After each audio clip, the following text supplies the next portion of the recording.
Bismillahirrahmanirrahim. Assalamualaikum warahmatullahi wabarakatuh.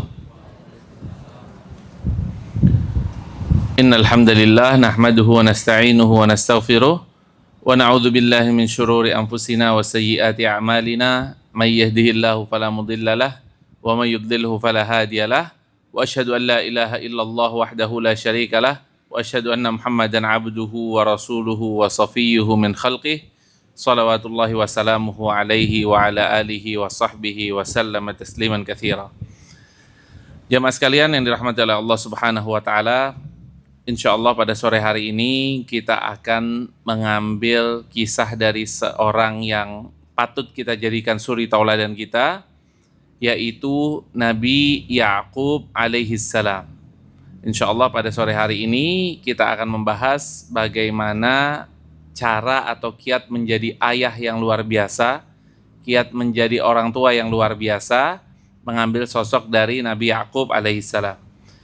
Tentunya tak kenal maka tak sayang, kita harus mengenal dulu Nabi Ya'qub alaihissalam, siapakah beliau, dan apa saja kisah-kisah tentang Nabi Ya'qub alaihissalam akan kita kisahkan secara singkat. Nabi Ya'qub alaihissalam di dalam Al-Quran terdapat nama-nama yang Allah Subhanahu wa taala sebutkan. Di antaranya Allah menyebutkan nama Nabi Ya'qub dengan nama Ya'qub.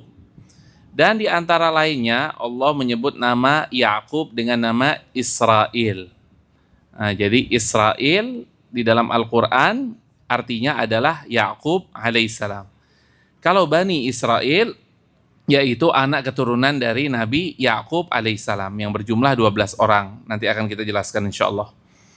Di dalam surat Maryam Allah Subhanahu wa taala mengkisahkan dan menyebutkan di sini bahwasanya Nabi Ya'qub alaihissalam dengan nama Israel. Allah Subhanahu wa taala berfirman, "Ulaikal ladzina an'amallahu alaihim minan nabiyyin min dzurriyyati Adam wa mimman hamalna ma'a Nuh wa min dzurriyyati Ibrahim wa Israil wa mimman hadaina wajtabaina." Mereka adalah orang-orang yang diberikan nikmat oleh Allah Subhanahu wa taala minan nabiyyin, dari para nabi. Siapakah mereka? Min dzurriyyati Adam, dari keturunan Nabi Adam alaihissalam, wa mimman hamalna ma'a Nuh, yang ikut di dalam bahtera Nabi Nuh alaihissalam, wa min dzurriyyati Ibrahim, dan mereka adalah keturunan dari Nabi Ibrahim alaihissalam, wa Israil, dan Nabi Ya'qub alaihissalam, wa mimman hadaina wajtabaina, dan orang-orang yang kita berikan hidayah kata Allah Subhanahu wa taala dan kita pilih kata Allah Subhanahu wa taala. Di dalam surat Ali Imran Allah Subhanahu wa taala menyebutkan lagi Nabi Ya'qub dengan nama Israel.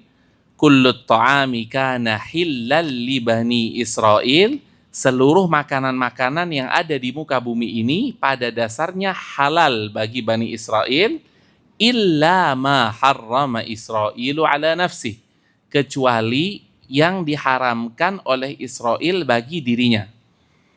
Jadi dahulu para Bani Israel mereka dihalalkan oleh Allah Subhanahu wa taala untuk memakan apapun. Pernah suatu ketika Nabi Ya'qub alaihissalam atau yang dikenal dengan Israel mengharamkan dirinya untuk memakan sesuatu karena sebuah penyakit. Dahulu beliau sempat terkena penyakit yang bernama argun nasa, atau kalau di kita sekarang artinya saraf kejepit lah ya kurang lebihnya. Kemudian Nabi Ya'qub alaihissalam bernazar kepada Allah Subhanahu wa taala bahwasanya kalau aku dikasih kesembuhan, maka aku bernazar tidak akan memakan makanan favoritku ini. Yaitu yang dimaksud ketika itu adalah daging onta. Akhirnya Allah Subhanahu wa taala berikan kesembuhan dan Allah Subhanahu wa taala jadikan Nabi Ya'qub alaihissalam lebih baik kondisinya dibandingkan sebelumnya, dan Nabi Ya'qub dipuji oleh Allah Subhanahu wa taala karena menunaikan nazarnya. Jadi sangat luar biasa ya makanan kesukaannya. Beliau bernazar tidak ingin memakan itu lagi, dan ternyata disembuhkan oleh Allah Subhanahu wa taala penyakit beliau, saraf kejepit atau yang semisalnya, dan beliau menunaikan nazarnya kepada Allah Subhanahu wa taala. Apa makna dari Israel atau nama lain dari Nabi Ya'qub? Israel artinya hamba Allah Subhanahu wa taala. Jadi ada banyak ya yang belakangnya namanya il, seperti Israel, Jibril, Mikail, itu semua adalah ilnya artinya adalah hamba Allah.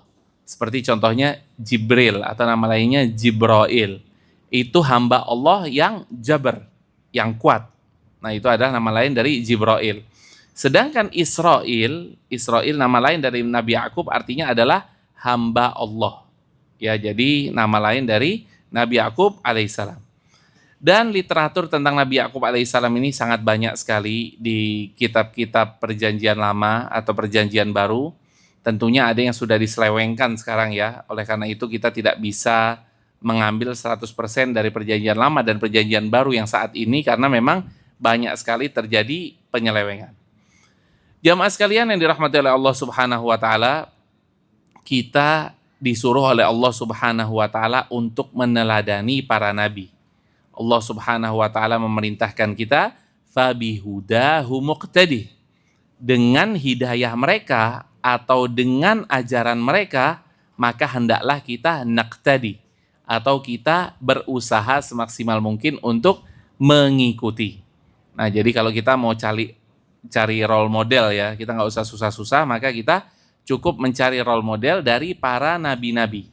Tentunya yang paling utama dan yang paling istimewa adalah dari Nabi Muhammad sallallahu alaihi wasallam. Jamaah sekalian yang dirahmati oleh Allah Subhanahu wa taala, Nabi Yakub adalah nenek moyang dari Bani Israel dan Nabi Yakub mempunyai ayah seorang nabi dan mempunyai anak seorang nabi. Dalam sebuah hadis Rasulullah sallallahu alaihi wasallam mengkisahkan ada seorang nabi Al-Karim, Ibnul Karim, Ibnul Karim, Ibnul Karim. Seorang nabi yang mulia, anaknya nabi yang paling mulia, anaknya nabi yang mulia, anaknya nabi yang mulia. 4 ya. Seorang nabi yang mulia, anaknya nabi yang mulia, anaknya nabi yang mulia, anaknya nabi yang mulia.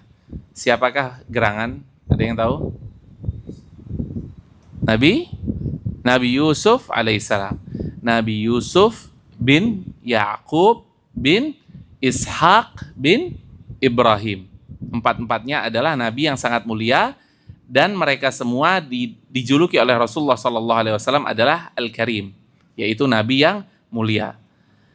Jamaah sekalian yang dirahmati oleh Allah Subhanahu wa taala, walaupun sedikit penyebutan Nabi Yakub alaihissalam di dalam Al-Qur'an, tapi ada banyak sekali kisah-kisah yang bisa kita ambil dari kehidupan atau dari sosok Nabi Yakub alaihissalam.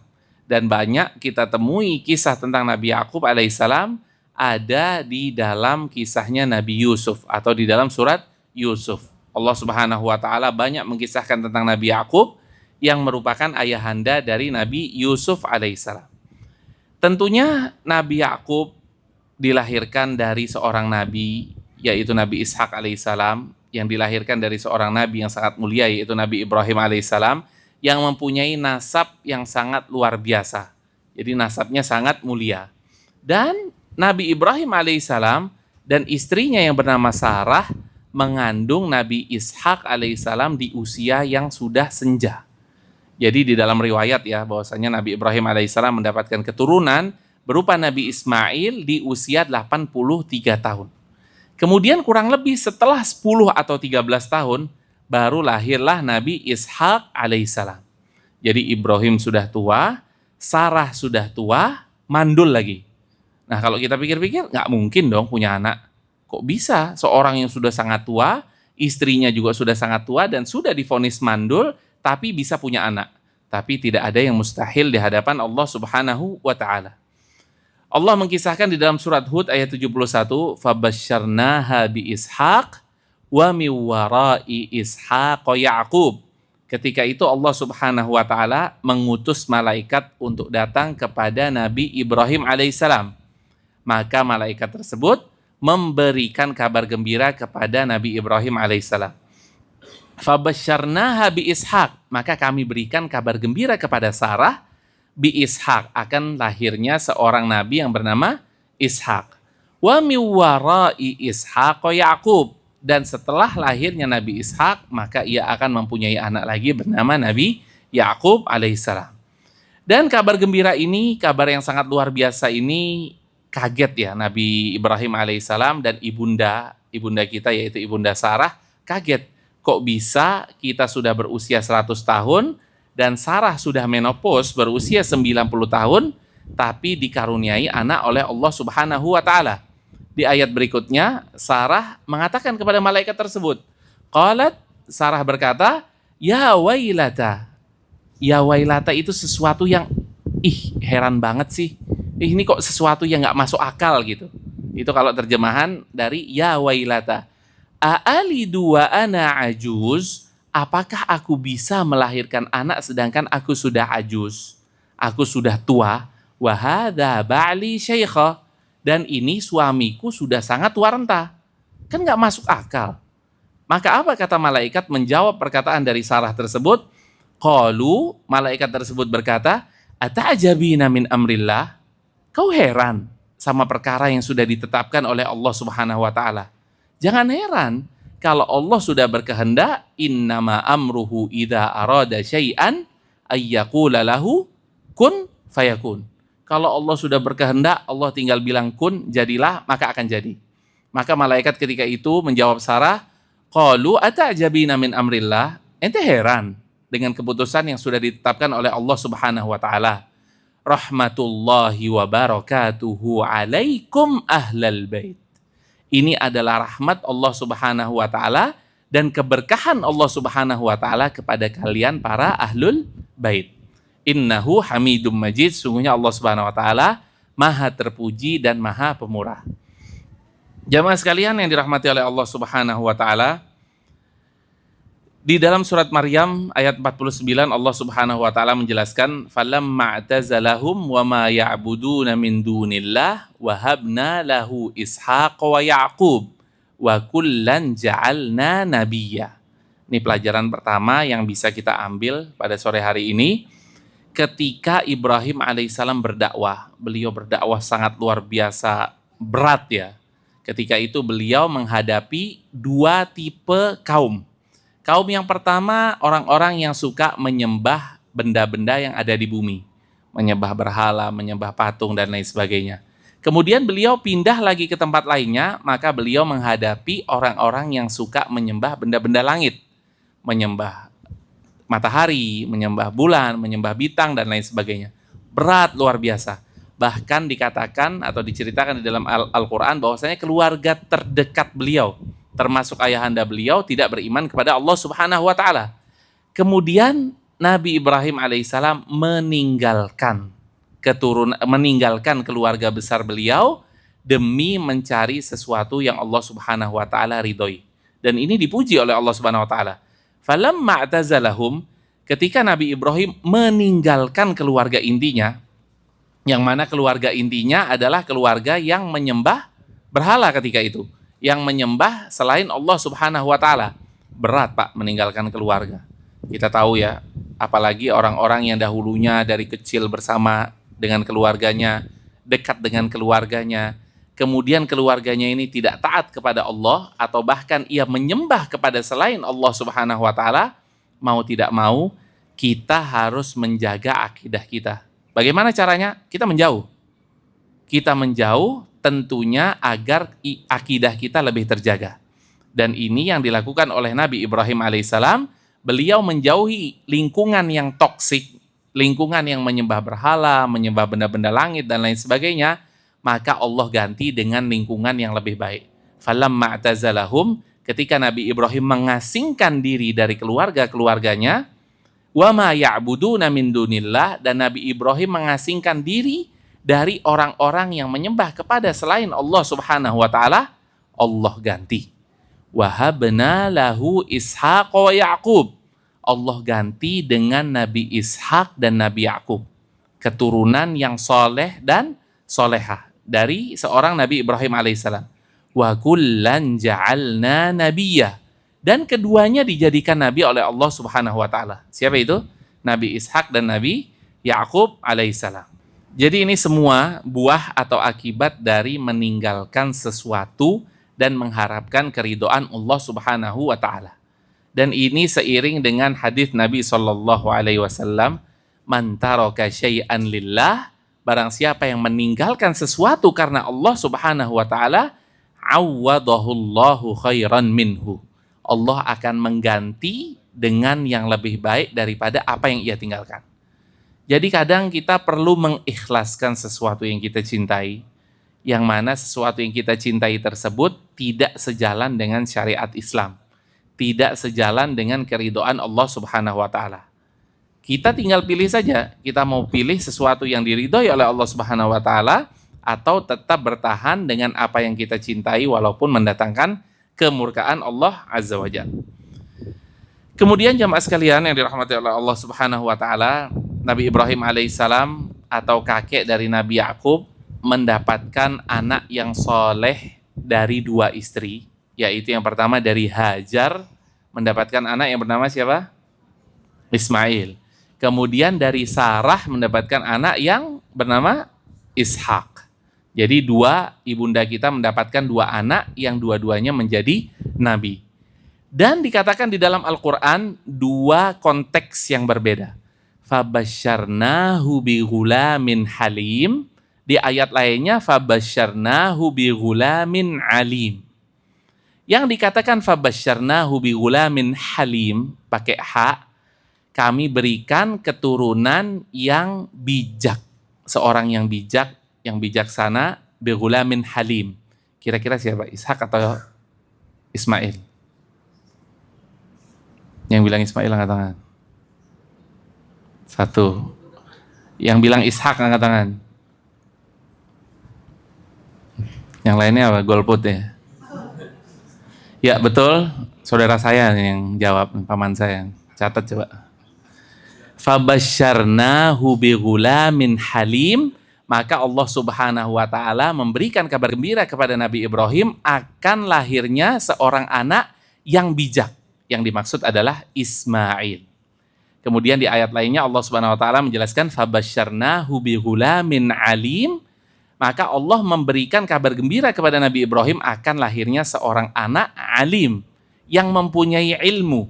Yang dimaksud adalah Nabi Ishak. Makanya keturunan-keturunan dari Nabi Ishak, Bani Israel dan lain sebagainya itu pintar-pintar. Karena memang Allah sifati kakek moyangnya dengan alim atau orang yang pintar atau orang yang diberikan ilmu oleh Allah Subhanahu wa taala. Jamaah sekalian yang dirahmati oleh Allah Subhanahu wa taala, tentunya tidak semua keturunan Nabi menjadi orang yang baik. Enggak. Ada keturunan Nabi yang jadi orang yang soleh, ada keturunan Nabi jadi orang yang taat, jadi ustadz, jadi pemuka agama dan lain sebagainya. Tapi ada juga keturunan Nabi yang menjadi orang yang tidak baik, yang tidak beriman kepada Allah Subhanahu wa taala. Dan ini sudah dijelaskan oleh Allah Subhanahu wa taala di dalam Al-Qur'an. Wa barakna alaihi wa ala Ishaq. Dan Allah Subhanahu wa taala memberikan keberkahan kepada Nabi Ibrahim dan kepada Nabi Ishaq alaihissalam. Wa min dzurriyyatihima, dan dari keturunan mereka berdua, muhsinun, ada orang yang muhsin, orang yang baik, orang yang selalu berbuat perbuatan yang terpuji. Wa zalimun li nafsihi mubin, dan ada juga orang yang berbuat zalim, bahkan berbuat zalim terhadap dirinya sendiri. Nah, jadi di sini kita bisa mengambil pelajaran bahwasanya bibit unggul sangat penting, namun ada yang sudah ditakdirkan oleh Allah Subhanahu wa taala dari keturunan orang-orang yang soleh, ada juga yang tidak soleh, seperti contohnya anak dari Nabi Nuh alaihissalam. Ketika disuruh naik ke dalam bahtera, dibilang oleh bapaknya yang merupakan seorang nabi bahwasanya kamu akan selamat dengan izin Allah Subhanahu wa taala kalau kamu naik ke bahtera ini. Apa katanya? Sa'awi ila jabalin ya'simuni minal ma'. Enggak, ayahku. Aku akan naik gunung, gunung yang sangat tinggi yang bisa menyelamatkan aku dari banjir bandang ini. Apa kata seorang Nabi Nuh? Qala la 'asimal yauma min amrillah. Tidak ada yang bisa memberikan keselamatan pada hari ini kecuali apa yang Allah Subhanahu wa taala kehendaki, illa man rahim, kecuali apa yang Allah Subhanahu wa taala rahmati, yaitu orang yang masuk ke dalam bahtera Nabi Nuh alaihissalam. Jadi di sini kita bisa mengambil pelajaran bahwasanya anak keturunan Nabi ada yang muhsin, ada yang berbuat baik, ada yang zalimun li nafsihi mubin, ada yang berbuat zalim kepada dirinya sendiri bahkan. Jamaah sekalian yang dirahmati oleh Allah Subhanahu wa taala, karena yang maksum yang diberikan oleh Allah Subhanahu wa taala terbebas dari dosa, atau kalau ia berbuat dosa maka ia dengan sangat mudah diberikan kesempatan oleh Allah untuk bertaubat, mereka hanyalah para nabi. Sedangkan keturunan-keturunan nabi maka ia harus tetap bertakwa dan taat kepada Allah Subhanahu wa taala. Kita kembali lagi kepada kisah Nabi Yakub alaihissalam, seorang sosok ayah ideal. Allah Subhanahu wa taala menjelaskan kullut ta'ami kana hillal li bani Israil illa ma harrama Israilu ala nafsih. Semua makanan pada dasarnya sifatnya halal bagi Bani Israel kecuali yang diharamkan oleh Israel sendiri kepada dirinya. Nah, kalau Israel atau Nabi Yakub alaihissalam mengharamkan sesuatu tersebut untuk dirinya, maka menjadi haram kepada Bani Israel. Kemudian jamaah sekalian yang dirahmati oleh Allah Subhanahu wa taala, jadi Yahudi ini agak lain ya. Jadi Yahudi ini dia mengingkari kedatangan nabi-nabi setelahnya. Dan dia ta'assubnya sangat kuat ya, fanatiknya sangat kuat. Bahkan ketika Nabi Isa alaihissalam datang dan membawa ajaran baru yang datang dari Allah Subhanahu wa taala, maka Yahudi ini nggak mau ikut kepada ajaran Nabi Isa alaihissalam, yaitu para orang-orang Nasrani. Yahudi mereka berpatokan bahwasannya tidak ada yang bisa menggantikan ajaran Nabi mereka. Jadi kalau ada Nabi baru, bawa ajaran baru ya silahkan, tapi kita tidak mau ikut kepada Nabi tersebut. Di sini dikisahkan oleh Allah Subhanahu wa taala dalam Al-Quran surat Ali Imran, Nabi Isa alaihissalam turun sebagai apa? Wa musaddiqan lima baina yadayya minat Taurah, dan kewajiban Nabi Isa yaitu membenarkan ajaran Taurat yang ada di depannya. Wali uhilla lakum ba'dalladzi hurrima alaikum, dan aku datang, kata Nabi Isa alaihissalam, untuk menghalalkan apa yang sudah diharamkan oleh Allah Subhanahu wa taala kepada kalian. Karena syariat ini berubah-berubah. Dan Rasul berbeda dengan Nabi ya. Kalau Rasul itu yang datang bisyar'in jadid, datang membawa ajaran baru. Dan para rasul yang dimaksud sini adalah Nabi Isa alaihissalam datang membawa ajaran baru untuk menasakh. Tahu menasakh ya? Nasakh itu yaitu menghapuskan ajaran yang ada pada nabi sebelumnya. Jadi Nabi Isa datang, wali uhilla lakum ba'dalladzi hurrima alaikum. Harusnya ente bersyukur. Saya datang, Nabi Isa bilang, untuk menghalalkan apa yang sudah diharamkan oleh Allah pada kalian. Tadinya haram, sekarang jadi halal. Waji'tukum bi ayatin mir rabbikum, dan aku datang, kata Nabi Isa alaihissalam, kepada kalian dengan ayah, dengan tanda dari Rabb kalian, dari Allah Subhanahu wa taala. Fattaqullaha wa ati'un, maka bertakwalah kepada Allah dan taatlah kepada aku, kata Nabi Isa alaihissalam. Protes dong mereka, Yahudi, ya kan? Tahu sendiri.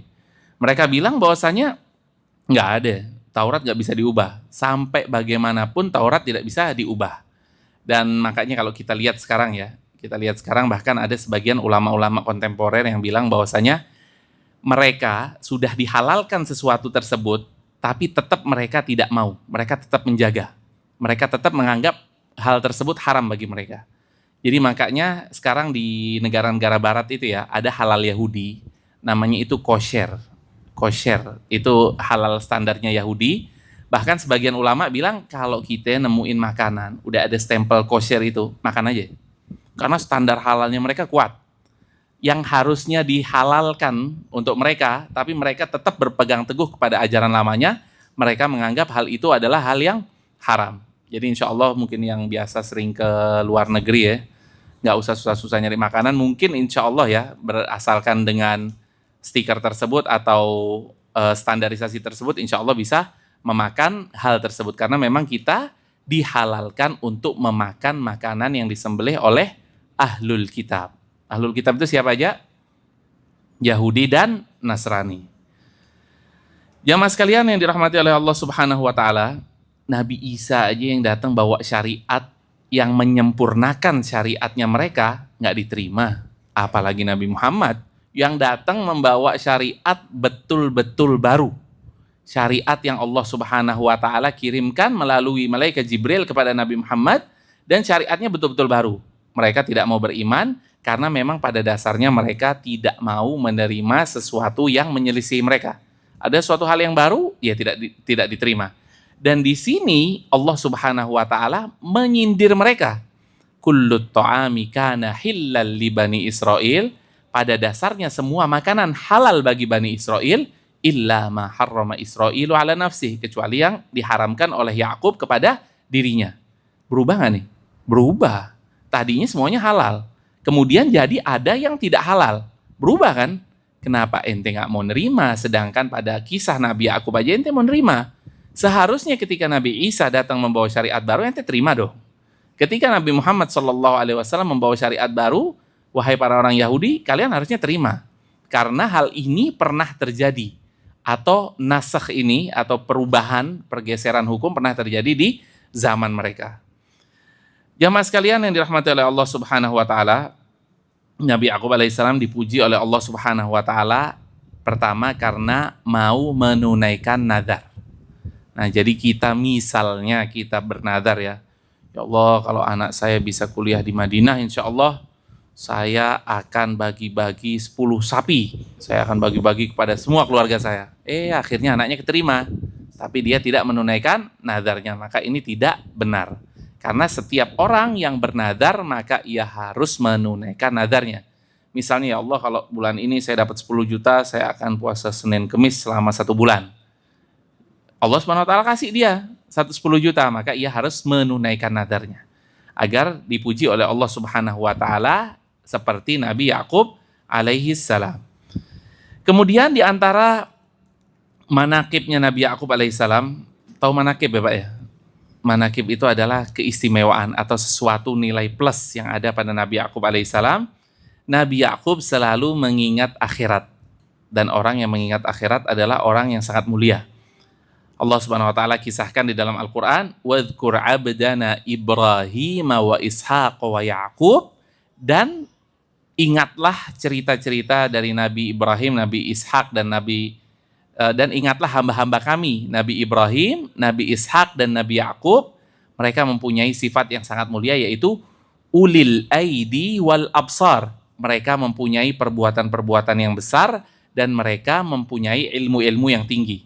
Itu mereka bertiga dipuji oleh Allah Subhanahu wa taala. Inna akhlasnahum bi khalisatin dzikraddar. Dan Allah Subhanahu wa taala sebutkan di ayat berikutnya, dan kami menyucikan mereka atau menganugerahkan kepada mereka akhlak yang tinggi, yaitu dzikraddar, selalu mengingat akhirat. Nah, jadi kalau kita selalu mengingat akhirat ini kita terpuji. Karena memang kita di dunia ini tidak lama. Ya 60-70 tahun lah, itu udah maksimal, dan sedikit orang yang lebih dari 70 tahun. Jadi kalau kita bisa, walaupun kita masih muda, walaupun kita masih sehat, kita harus selalu mengingat akhirat. Kalau kita mengingat akhirat, kita akan terpacu untuk berbuat amal soleh. Kalau kita mengingat akhirat, kita akan tahu bahwasanya ada kehidupan setelah kehidupan ini. Ya jadi kita nggak terlalu sok lah di kehidupan ini. Dapat rezeki, disyukuri. Mendapat musibah, ya sabar. Memang sih ngomongnya gampang ya, prakteknya memang susah. Tapi perlu kita latih sama-sama agar kita menjadi hamba Allah Subhanahu wa taala yang bersyukur ketika diberikan anugerah, ketika diberikan nikmat, dan bersabar ketika diberikan musibah. Kemudian jamaah sekalian, karena mereka inna akhlasnahum bi khalisatin dzikraddar, karena mereka sering mengingat akhirat, maka Allah Subhanahu wa taala puji mereka, wa innahum indana laminal mustafainal akhyar. Dan mereka-mereka nabi-nabi yang mulia tersebut di sisi kami, kata Allah Subhanahu wa taala, laminal mustafainal akhyar, dari mustafa. Mustafa itu orang yang disaring. Sofa itu artinya suci. Jadi mereka adalah orang-orang pilihan, laminal mustafain, orang-orang pilihan, al-akhyar. Akhyar itu orang yang khair, orang yang baik, orang yang terpuji. Jadi sangat luar biasa sekali orang-orang yang mengingat akhirat, maka ia termasuk dari orang-orang pilihan Allah Subhanahu wa taala dan orang-orang yang paling baik. Kemudian jamaah sekalian yang dirahmati oleh Allah Subhanahu wa taala, di antara manaqib dari Nabi Yakub alaihissalam, beliau selalu mengeluhkan kesedihannya selalu curhat hanya kepada Allah Subhanahu wa taala saja. Nggak ada itu curhat di Instagram, curhat di Facebook, curhat di WhatsApp misalnya. Istri lagi kesel sama suaminya, terus dia bikin status, suami yang baik adalah A, B, C, D, E. Terus suaminya juga balas, istri yang baik adalah istri yang A, B, C, D, E. Nggak ada itu. Mereka semua curhatnya di sosmed. Sedangkan Nabi Yakub alaihissalam curhat hanya kepada Allah Subhanahu wa taala saja. Memang curhat kepada orang yang layak dan orang yang tepat, seperti contohnya pasangan kita, itu adalah sesuatu yang diperbolehkan. Nggak apa-apa, nggak ada masalah. Tapi levelnya Nabi Yakub alaihissalam ini sudah next level. Sudah levelnya, sudah makomnya, sudah tinggi banget. Beliau hanya mengeluhkan kesedihannya kepada Allah Subhanahu wa taala. Allah Subhanahu wa taala kisahkan dalam kisahnya Nabi Yusuf alaihissalam, ya, panjang kisahnya ya. Wa tawalla anhum wa qala ya asafa ala Yusuf. Dan ketika itu Nabi Yakub alaihissalam ketika dikasih tahu oleh anak-anaknya, beliau kan punya anak 12 ya. 12, 2 yang baik, 10-nya yang ya begitulah, 10-nya yang nakal, yang nggak baik dan lain sebagainya. Jadi ketika itu mereka semua bersepakat untuk menyeburkan Nabi Yusuf alaihissalam ke dalam sumur. Akhirnya ceritanya sangat panjang dan sangat sedih Nabi Yakub alaihissalam ketika itu, ayahanda dari seorang anak yang hilang. Ketika itu sampai beliau nangis terus sampai beliau mengatakan, ya asafa ala Yusuf, kesian banget Nabi Yusuf alaihissalam ini. Wa biyaddat ainahu minal huzni fahuwa kadhim. Dan Nabi Yakub alaihissalam sampai matanya putih semua. Karena apa? Karena saking sedihnya kehilangan anak yang sangat ia cintai. Dalam keadaan sangat sedih, beliau menangis, akhirnya putihlah semua matanya. Kemudian di ayat berikutnya Allah Subhanahu wa taala menjelaskan, qalu tallahi tafta'u tadhkuru Yusuf hatta takuna haradan aw takuna minal halikin. Anak-anaknya marah. Wahai ayahku, engkau ini mau sampai kapan sih nangisin Yusuf? Kau ini sekarang matamu sudah putih semua. Kau menunggu mati, nangis-nangis terus, sedih-sedih terus. Janganlah, sudah nggak usah terlalu sedih, kata anak-anaknya yang lain. Maka apa kata Nabi Yakub alaihissalam? Innama ashku bathi wa huzni ilallah. Sesungguhnya aku melaporkan, aku mencurhatkan bathi wa huzni ilallah. Kesedihanku hanya kepada Allah Subhanahu wa taala. Wa a'lamu minallahi ma la ta'lamun. Dan sesungguhnya aku tahu dari Allah Subhanahu wa taala perkara-perkara yang tidak kalian ketahui. Nah, ini istimewanya Nabi Yakub alaihissalam, dia hanya curhat kepada Allah Subhanahu wa taala saja. Anak saya nakal, curhatnya kepada Allah. Anak saya kurang baik, curhatnya kepada Allah Subhanahu wa taala. Saya kehilangan sesuatu, curhatnya kepada Allah Subhanahu wa taala. Dan ini yang patut kita jadikan suri tauladan. Kalau kita ada permasalahan apapun, kalau sudah mentok, jangan tunggu mentok ya. Kalau kita ada permasalahan apapun, maka kita curhatnya kepada Rabbul Alamin, Allah Subhanahu wa ta'ala. Kemudian jamaah sekalian, maka Allah Subhanahu wa taala sifati Nabi Yakub alaihissalam fasabrun jamil. Maka Nabi Yakub mempunyai kesabaran yang sangat luar biasa. Sabrun jamil itu adalah kesabaran next level. Kesabaran yang tidak mengeluh kepada manusia, hanya mengeluhkan kepada Allah Subhanahu wa taala. Jamaah sekalian yang dirahmati oleh Allah Subhanahu wa taala, kemudian singkat cerita ya, karena ceritanya panjang sekali, setelah pisah 80 tahun kurang lebih ya, pisah dengan anaknya. Jadi kalau ada missing person ini, orang yang hilang, kita sehari 2 hari aja kita udah pusing. Ini Nabi Yakub alaihissalam kehilangan putranya selama 80 tahun. Tapi tetap beliau optimis, beliau bisa mendapatkan kembali putra tersebut. Oleh karena itu, dari semua hal-hal yang kita sampaikan tadi, Nabi Yakub mendapatkan predikat dari Allah Subhanahu wa taala adalah orang yang paling dicintai oleh Allah Subhanahu wa taala di zamannya. Jadi di zamannya Nabi Yakub alaihissalam adalah nabi yang sangat dicintai atau orang yang paling dicintai oleh Allah Subhanahu wa taala. Jamaah sekalian yang dirahmati oleh Allah Subhanahu wa taala, kalau kita tahu seperti ini, maka kita tahu bahwasanya hamba yang dicintai oleh Allah bukanlah hamba yang kaya, bukanlah hamba yang sehat, Belum tentu orang yang kaya itu yang dicintai sama Allah. Kita bisa lihat Nabi Yakub betapa besar ujian yang didapatkan oleh Nabi Yakub alaihissalam. Tapi dia orang pertama, orang yang paling dicintai oleh Allah Subhanahu wa taala.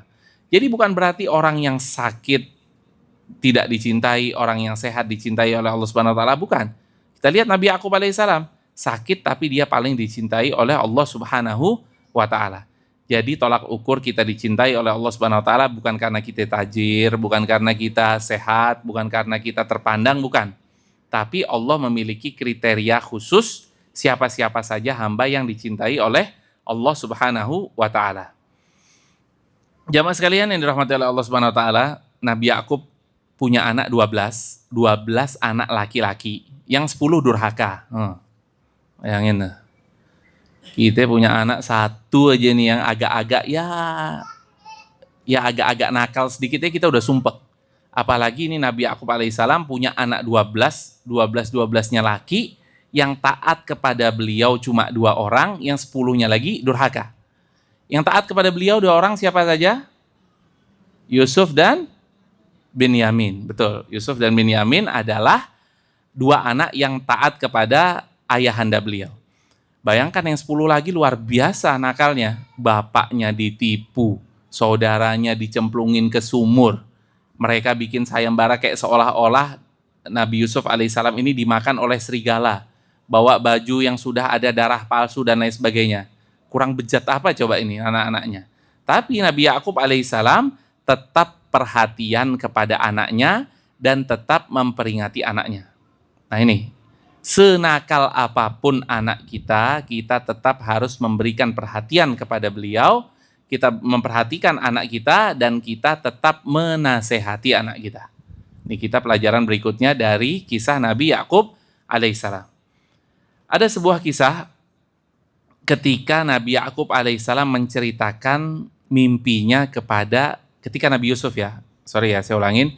Sebuah kisah ketika Nabi Yusuf alaihissalam, anak dari Nabi Yakub, menceritakan mimpinya kepada ayahandanya. Nabi Yusuf alaihissalam bercerita kepada bapaknya, idh qala Yusufu li abi, dan ini diabadikan oleh Allah Subhanahu wa taala ketika Nabi Yusuf alaihissalam berkata kepada ayahnya, inni ra'aitu ahada asyara kaukaban wasyamsa wal qamara ra'aituhum li sajidin. Ketika Nabi Yusuf mengkisahkan kepada ayahnya bahwasanya aku melihat ada 11 planet, wasyamsa wal qamara, dan matahari dan bulan, ra'aituhum li sajidin. Semuanya itu bersujud kepadaku. Di dalam mimpinya Nabi Yusuf alaihissalam. Dan seorang ayah yang tahu bahwasanya anaknya ada yang tukang iri, ada anaknya yang suka hasud, ada anaknya yang suka iseng, harus bijak mensikapi anak-anak tersebut. Apa kata Nabi Yakub alaihissalam kepada anaknya? Qala ya bunayya, wahai anakku tersayang, la taqsus ru'yaka ala ikhwatik. Tidak usah ceritain ya mimpimu ini kepada saudara-saudaramu. Fayakidu laka kaida. Nanti mereka pada iri sama kamu. Mereka pada hasud sama kamu. Inna syaitana lil insani aduwwum mubin. Sesungguhnya syaitan adalah musuh yang nyata bagi manusia. Jadi kita sebagai orang tua, sebagai ayah, kita harus bijak. Kalau ada anak kita yang tukang hasud, yang suka iri sama kakaknya lah, sama adiknya, kemudian anak kita yang berprestasi ini dapat hadiah dari sekolahannya. Misalnya dapat mainan. Kamu nanti kalau sampai rumah, main aja sendiri ya. Atau taruh dulu, jangan kasih tahu kakakmu. Atau jangan kasih tahu adikmu. Yang mana ia mempunyai mungkin iri dengki yang berlebih. Dan ini bisa kita ambil pelajaran dari Nabi Yakub alaihissalam. Kita harus bijak melihat setiap anak kita. Kemudian jamaah sekalian yang dirahmati oleh Allah Subhanahu wa taala, di antara sifat berikutnya yaitu sangat perhatian kepada anak. Ketika itu Mesir sangat luar biasa kering kerontang, kemarau yang sangat luar biasa berkepanjangan, dan mau tidak mau keluarga Nabi Yakub alaihissalam kehabisan bahan makanan. Dan kalau dia mau dapat bahan makanan, maka dia harus datang ke sebuah daerah. Dan ternyata rajanya adalah Nabi Yusuf alaihissalam, atau bendaharanya, bendahara negeri tersebut adalah Nabi Yusuf. Tapi yang mau saya garis bawahi di sini adalah bagaimana seorang ayah memberikan pengarahan kepada anaknya. nanti kalian kalau pergi ke sana ngambil BLT, istilahnya begitulah ya, ada bantuan langsung tunai di sana, kalian jangan terlalu kelihatan mencolok. Karena apa? Karena anak-anaknya Nabi Yakub nih gagah-gagah, keren-keren, ganteng-ganteng. Kalau 12 jalan secara bersamaan, maka akan yulfitan nazar. Yulfitan nazar itu bikin orang-orang salfok ya, salah fokus. Ini 12 orang gagah-gagah, ganteng-ganteng. Masya Allah, siapakah mereka? Dan bakal akan jadi sumber perhatian. Oleh karena itu di antara nasihat Nabi Yakub alaihissalam kepada anak-anaknya yaitu ya bunayya, kata Nabi Yakub alaihissalam, la tadkhulu min babi wahid. Kalau kalian masuk istana raja, jangan masuk dari satu pintu. Wadkhulu min abwabim mutafarriqah.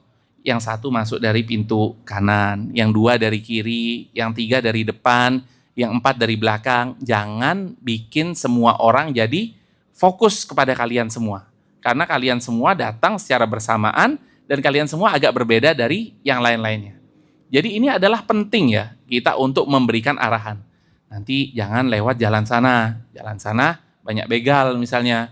Oh jangan lewat jalan sana banyak aspal yang tidak rata dan lain sebagainya. Dan ini merupakan perhatian seorang ayah kepada anaknya. Dan ini harus ya sebagai wujud perhatian kita. Kita arahkan ketika dia mau kuliah misalnya, kamu lebih baik ambil fakultas ini, udah belajar agama aja, fokus kepada syariah aja dan lain sebagainya. Dan ini adalah salah satu buah dari perhatian Nabi Yakub alaihissalam kepada anaknya. Kemudian setelah beliau memberikan perhatian, beliau memberikan pengarahan, maka beliau katakan bahwasanya ini cuma ide dari bapak. Ini cuma ide dari ayah. Urusan belakangan, takdir apa yang Allah akan takdirkan, itu semua di tangan Allah Subhanahu wa Ta'ala. Penting ini kita kasih tahu. Bukan kita cuma ngasih usulan aja, kamu harus gini, tapi di akhirnya harus kita kasih tahu bahwasannya semuanya di tangan Allah Subhanahu wa Ta'ala. Apa kata Nabi Yakub alaihissalam? Wa ma ughni ankum minallahi min syai'. Aku cuma ngasih ide, tapi keputusan akhir di tangan Allah Subhanahu wa Ta'ala. Inil hukmu illa lillah. Semua yang terjadi di tangan Allah Subhanahu wa Ta'ala. Alaihi tawakkaltu, aku bertawakal kepada Allah Subhanahu wa Ta'ala. Wa alaihi falyatawakkalil mutawakkilun.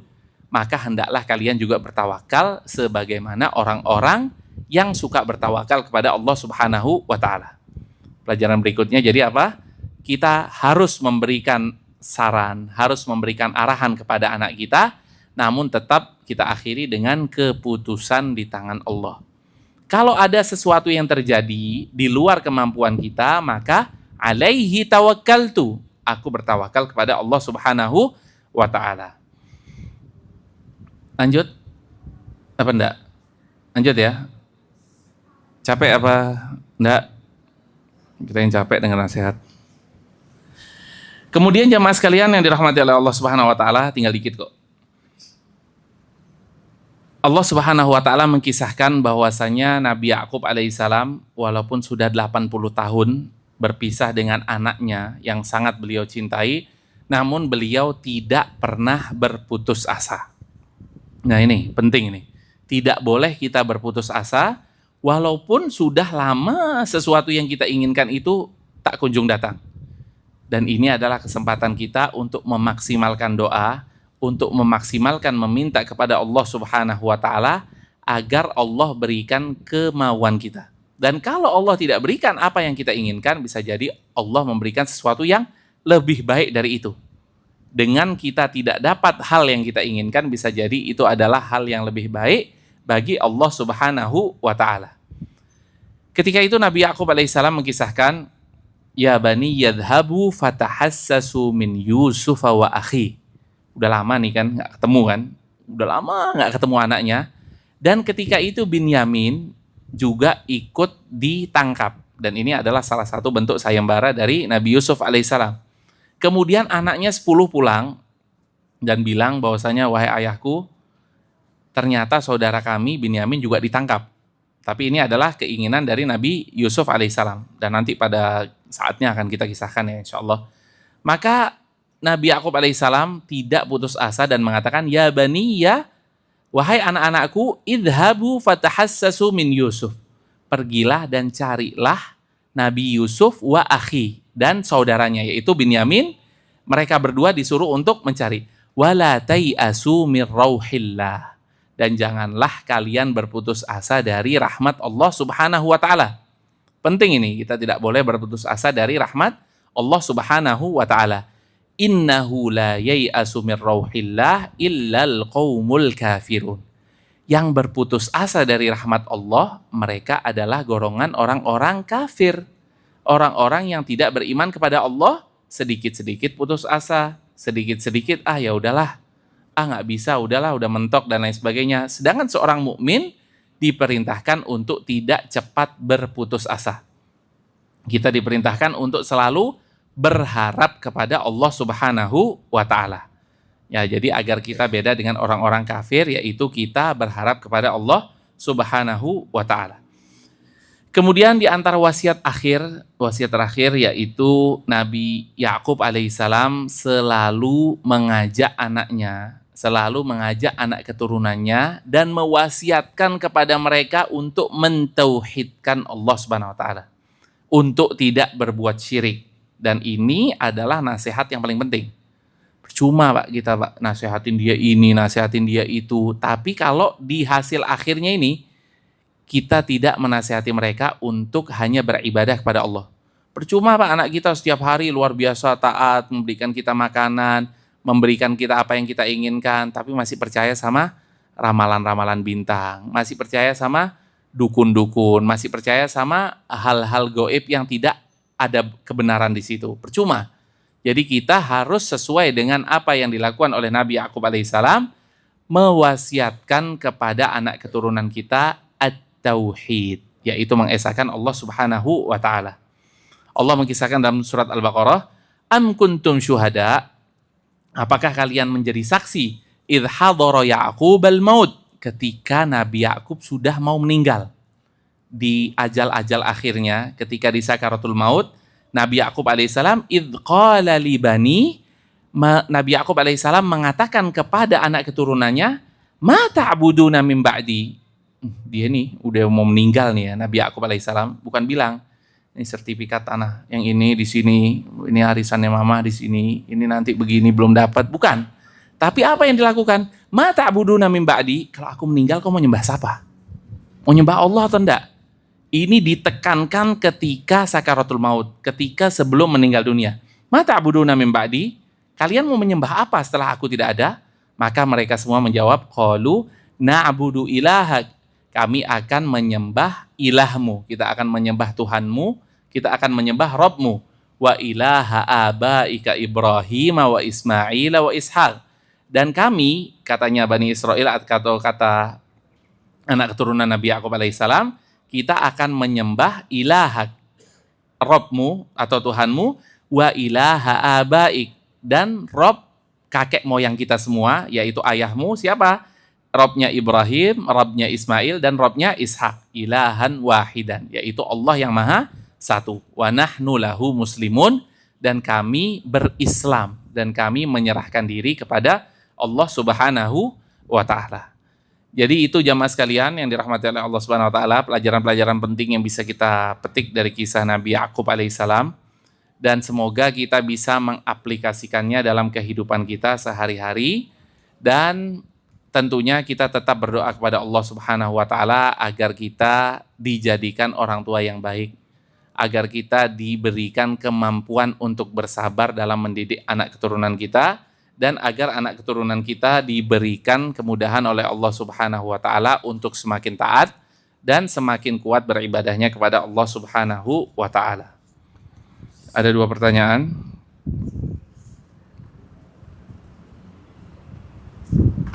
Nilai-nilai apa dari teladan Nabi Yakub yang paling relevan bagi ayah-ayah di zaman now? Kalau kita lihat dari kisah-kisah tadi ya, semuanya relevan. Yang pertama, menasehati anak tentang tauhid. Itu sangat penting. Kita hidup di tempat yang setiap hari kita berjalan, kita melihat orang-orang dari agama lain yang beribadah. Mau tidak mau anak kita ngelihat, mau tidak mau. Ketika jam-jam tertentu, mau tidak mau anak kita mendengar sesuatu yang seharusnya dia tidak mendengar. Dan ini yang paling penting, kita tanamkan tauhid kepada anak kita. Itu dulu fokus nomor satu. Yang kedua, bagi seorang ayah kita harus mengarahkan anak kita. Kalau dulu Nabi Yakub alaihissalam mengarahkan anaknya untuk pergi meminta bantuan ketika itu ya, mendapatkan bantuan dari pintu yang berbeda-beda masuknya. Nah kalau sekarang, misalnya mereka ingin apply ke kampus A, B, C, D, kita beritahu mereka dari pintu mana yang paling baik. Jadi seorang ayah mempunyai sosok yang sangat luar biasa, ideal, yaitu untuk memberikan arahan, memberikan nasihat kepada anaknya.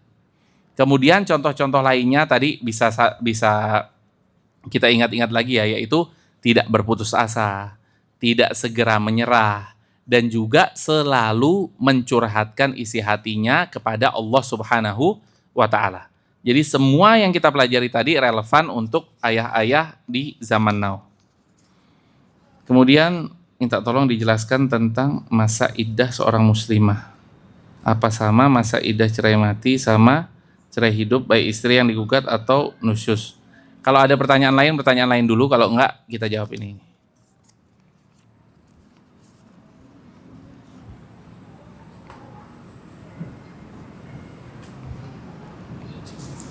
Tidak ada lagi?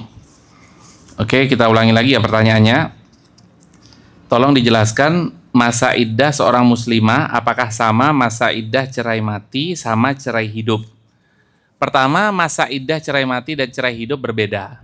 Kalau orang yang ditinggal meninggal oleh suaminya, maka iddahnya seorang perempuan adalah arba'ata ashhuri wa ashra, 4 bulan 10 hari atau 130 hari. Jadi 4 bulan 10 hari yaitu kalender hijriah ya, 4 bulan 10 hari, setelah itu maka ia sudah keluar dari masa iddah. Dan ini termasuk istri-istri yang sudah digauli maupun yang belum digauli. Misal misal siapa ya, nggak usah sebut nama deh. Misalnya laki-laki menikah dengan seorang perempuan, kemudian baru dia menikah, setelah 5 menitnya laki-laki ini masuk kamar mandi, kepleset, jatuh, meninggal. Apakah perempuan ini ada masa iddahnya? Ada. Kalau ia cerai mati, yaitu 4 bulan 10 hari dia harus beriddah dan dia bisa mendapatkan warisan, dia bisa mendapatkan apapun yang diberikan oleh suaminya misalnya, kalau ia sudah menjadi seorang istri, walaupun belum berhubungan suami istri. Nah kalau dia cerai hidup dan dia belum berhubungan suami istri nih, misalnya baru terjadinya akad nikah, kemudian setelah 10 menitnya disuruh ngambilin air putih malah diambilin teh, wah kamu saya talak misalnya begitu kan, langsung ditalak 3 misalnya nih, misal sadis banget deh. Bahlul deh. Ada loh kisah guru ana nih, dosen ana. Beliau mengisahkan bahwasanya ada orang yang cerita kepada dia bahwasanya dia menceraikan istrinya karena ketika itu dia pengennya nasi kapsa. Ternyata yang datang nasi mandi. Diceraikan istrinya, dia lagi pengen nasi warna merah, ternyata yang datang nasi warna kuning. Makanya anak kasih kisah seperti itu. Jadi kalau cerai hidup dan perempuan tersebut belum digauli, maka tidak ada iddahnya. Fama lakum min iddatin ta'taddunah, tidak ada iddahnya. Tapi kalau cerai mati, walaupun dia belum digauli, maka iddahnya 4 bulan 10 hari. Nah kalau cerai hidup dan sudah digauli, sudah berhubungan suami istri dengan suaminya, maka dia berpisah cerai karena satu dan lain hal, maka iddahnya adalah 3 kali suci. Ya, bagi orang yang masih haid, yaitu 3 kali suci, misalnya dia haid, dia suci, kemudian dia haid, dia suci lagi, kemudian dia haid, dia suci lagi, yaitu 3 kali suci, masa iddahnya seorang perempuan tersebut. Dan bagi perempuan yang tidak haid ini 2, bisa terlalu kecil atau masih di bawah umur, dia belum haid, atau bisa juga kalau dia sudah menopause, atau sudah tidak haid lagi. Maka iddahnya mereka berdua ini, kalau cerai hidup, iddahnya adalah 3 bulan, atau 90 hari. Wallahu a'lam bishawab. Oke, kita tutup kajian kita pada sore hari ini. Mudah-mudahan kita bisa mengambil manfaat dan mengambil faedah dari apa yang kita sampaikan. Wa sallallahu wasallam ala nabiyyina Muhammad wa ala alihi wa sahbihi ajma'in.